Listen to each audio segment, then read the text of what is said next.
Get ready with me auf Schwäbisch. So, als erstes machen wir die Haare weg vom Gesicht. Und Skincare ist aus dem Grund wichtig, weil sonst das Make-up auf dem Gesicht ein bisschen bröckelig aussehen könnte. Gell? Deswegen braucht man eine gute Grundlage, damit das Make-up auch später, wie man im Englischen sagt, flawless aussieht.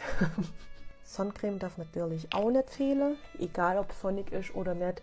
Sonnencreme auftragen, Leute. Mein Herz geht immer auf, wenn ich was umsonst bekomme. Du kriegst mir aus dem Schwabenländle, aber nicht die Schwaben aus mir, gell? So ist's. Also bei den ganzen schwäbischen Kommentaren hat man echt das Gefühl von Heimat ein bisschen bekommen, gell? Es war auch genau so während meines Studiums, als ich jedes Mal zu meinen Eltern gefahren bin. Ab dem Zeitpunkt, wo ich die ersten Leute auf Schwäbisch schwätzen gehört habe, da wusste ich bin wieder zurück.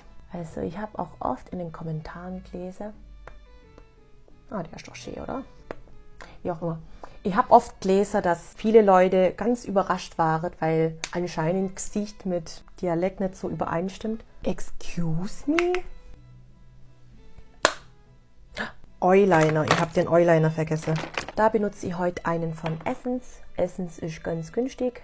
So Leute, das ist jetzt... Oh, sag mal, ich habe da die ganze Zeit einen Kopfhörer drin gehabt.